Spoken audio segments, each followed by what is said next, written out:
A nationwide No Kings protest set for this Saturday, with one of these protests taking place here in Wichita. The demonstrations organized with the intent of protesting President Trump's policies. Sophia Jernander caught up with Defend Democracy ICT, the local nonprofit organizing the event. On Saturday, No Kings Day demonstrations will take place in cities across the country, including Wichita. One of these protesters is Brittany Williams, a single mom of 4 who says she was never politically active, but says Trump's policies on immigration made her take action. Silence is complicity. If we don't speak up against others losing their rights, what happens when our rights get taken? Defend Democracy ICT hosted another No Kings protest earlier this year.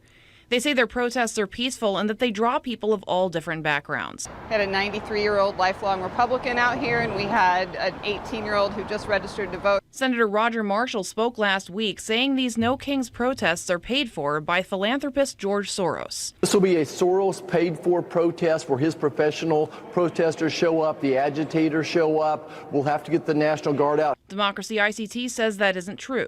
Everyone's out here doing what they're doing because they're passionate about it, and Kansans don't need to get paid to care about their country. Brittany also says she's a little worried ahead of the protest and hopes that it will remain peaceful. Anytime you're being civilly disobedient, there comes a portion of anxiety that comes along with that.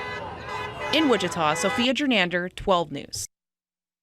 The protest in Wichita will take place at the corner of Douglas and Broadway and will start at noon. Law enforcement will be present to ensure the demonstration remains peaceful.